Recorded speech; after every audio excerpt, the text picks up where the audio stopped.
વિદ્યાર્થી મિત્રો, ફરી એકવાર તમારું સ્વાગત છે ગણિતના મારા પ્રિય વિષયમાં. તમારા પ્રિય વિષયમાં આપણો જે પાઠ છે વર્ગ અને વર્ગમૂળ. તમારા માટે તો વર્ગ એટલે બસ એક જ એ હોય છે કે આપણે જે બેઠા છે તે આપણો વર્ગ, જેને ઇંગ્લિશમાં આપણે ક્લાસ કહીએ છીએ.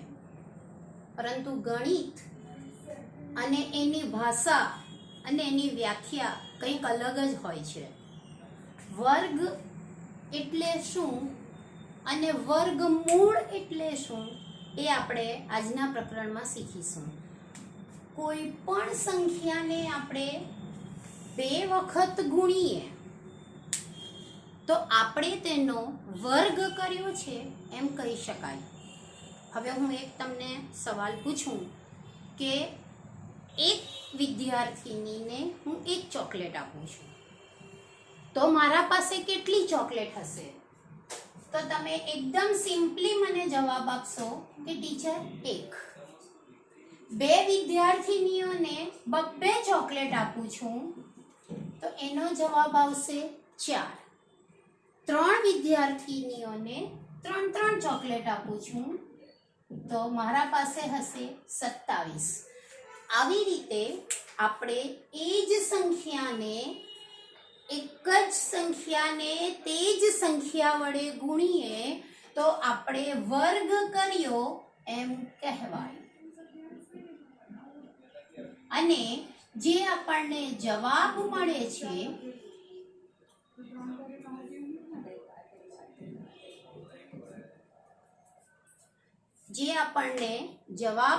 છે એ જવાબ છે આપણો વર્ગ.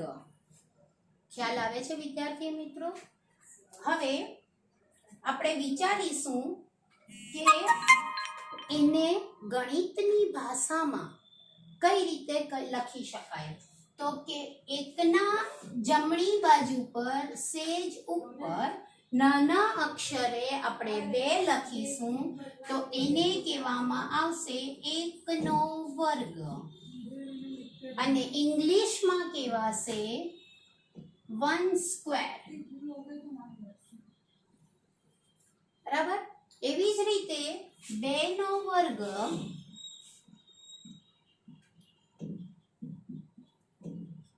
એને કહેવાશે 2 સ્ક્વેર.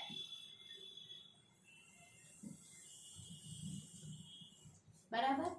હવે આ જ રીતે આપણે બધા વર્ગોને તૈયાર કરીએ તો બધાના એ જ સંખ્યા સાથેના ગુણાકારથી મળતા જવાબને આપણે વર્ગ કહીએ. અને વર્ગમૂળ કોને કહેવાય? વર્ગમૂળ એટલે ધારો કે 4 છે તો 4 કઈ સંખ્યાને 2 વખત ગુણવાથી મળે છે એ વિચારવાનું. તો 4 ને 2 વડે ગુણવાથી આપણને 4 મળે છે, માટે 4 નું વર્ગમૂળ 2 છે. બરાબર? એને ગણિતની ભાષામાં આમ લખી શકાય વર્ગમૂળ 4 બરાબર 2. આ નિશાની કોઈ પણ સંખ્યાનું મૂળ કાઢવા માટેનું છે. જો વર્ગમૂળ કાઢીશું તો અહીં આપણે કોઈ પણ આંકડો ન લખીશું. જો ઘનમૂળ કાઢીશું તો આ નિશાનીના પાસે નાના અક્ષરે 3 લખાશે. જો ચતુર્થ મૂળ કાઢીશું તો આ નિશાનીના આગળ નાના અક્ષરે 4 લખાશે. એવી રીતે જો પંચમૂળ કાઢીશું તો એ નિશાનીના આગળ 5 લખાશે. અહીં તમને વર્ગ અને વર્ગમૂળનો ખ્યાલ આવી ગયો હશે. આપણે આગળ જોઈએ.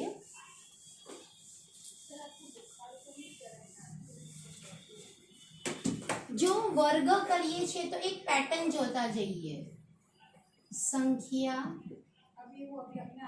વર્ગ.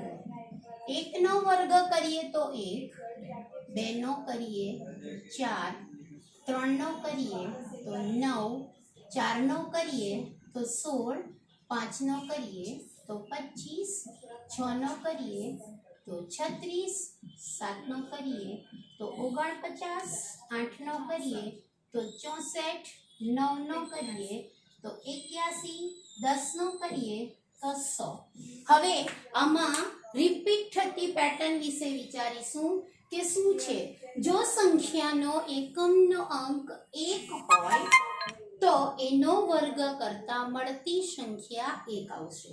જો સંખ્યાનો એકમનો અંક 2 હોય તો તેનો વર્ગ કરતા મળતી સંખ્યાનો એકમનો અંક 4 આવશે.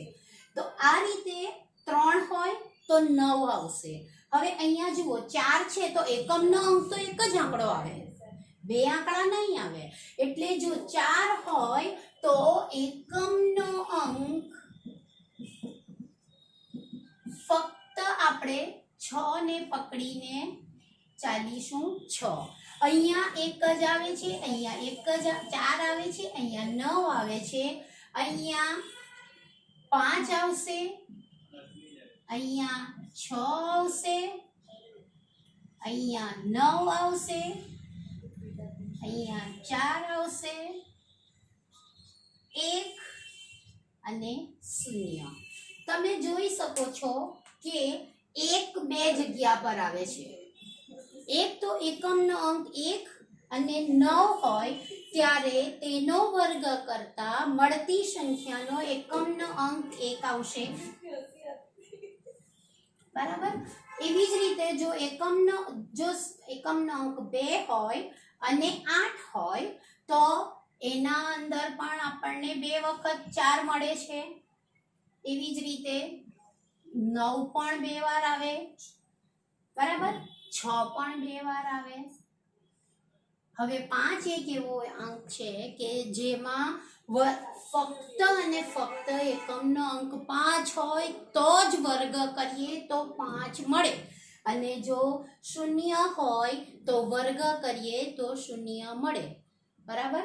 આ બંને પોતાની અલગ પિક્યુલારિટી ધરાવે છે. જ્યારે આ બધામાં, એટલે આ કોષ્ટક તમારે યાદ રાખવાનું કે જો કોઈક સંખ્યાના એકમનો અંક 1 હોય તો એના વર્ગમૂળમાં જવાબ જે આવશે એનો એકમનો અંક 1 અથવા 9 હશે. તેવી જ રીતે જો 4 હોય તો જવાબમાં 2 અને 8 હોઈ શકે, 9 હોય તો 3 અને 7 હોઈ શકે. બરાબર. આ કોષ્ટક આ તમે નોંધી રાખજો જેથી તમને યાદ રહે કે કઈ રીતે થઈ શકે છે. બરાબર. હવે આના ઉપરથી તો આપણે કહી શકીએ છીએ 5 અને 0 હોય એકમનો અંક તો બહુ જ સરળ છે એનો વર્ગ કરવાનો. આપણે એ વર્ગ કરવાનું શીખીશું આગળ.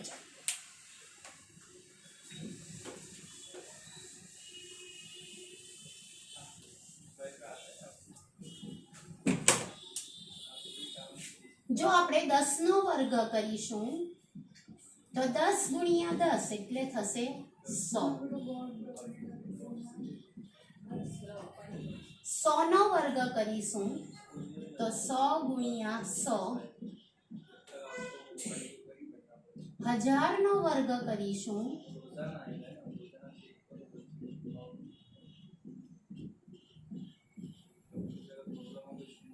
હવે આમાં પણ એક પેટર્ન રિપીટ થતી તમને દેખાશે કે જો સંખ્યામાં એક શૂન્ય હોય તો વર્ગ કરીએ છીએ ત્યારે 2 શૂન્ય મળે છે.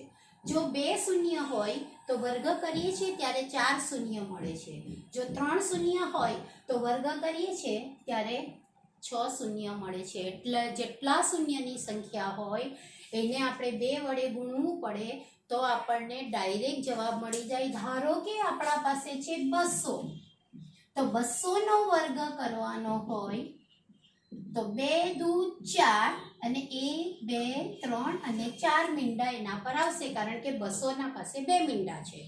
એવી જ રીતે જો 6000 નો વર્ગ કરવાનો હોય તો 6000 ગુણ્યા 6000 તો 6 છંગ 36 1 2 3 4 5 6.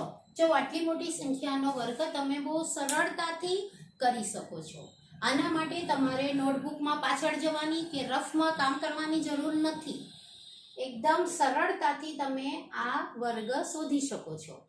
એવો જ સરળ વર્ગ આપણે જો એકમનો અંક 5 હોય તો પણ શોધી શકીએ છીએ. કઈ રીતે એ જોઈએ.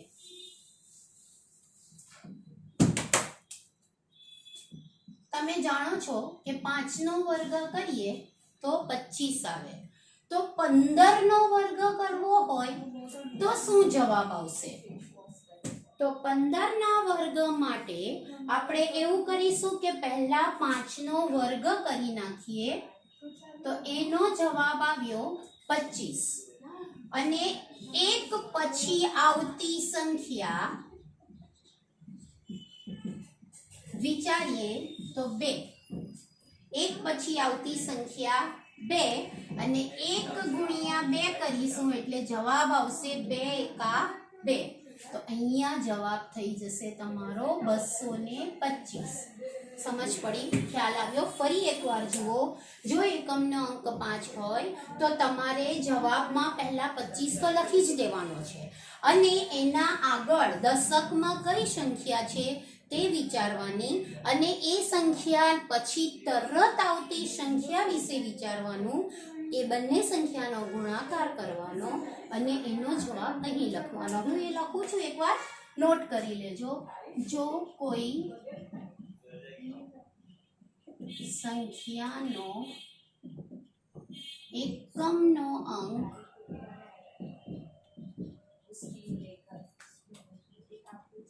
5 હોય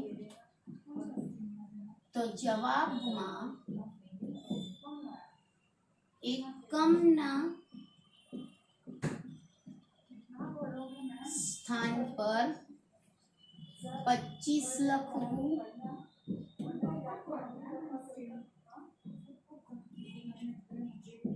દશકના સ્થાનની સંખ્યા પછી તરત આવતી સંખ્યા શોધી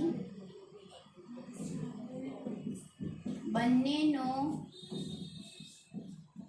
ગુણાકાર કરવો.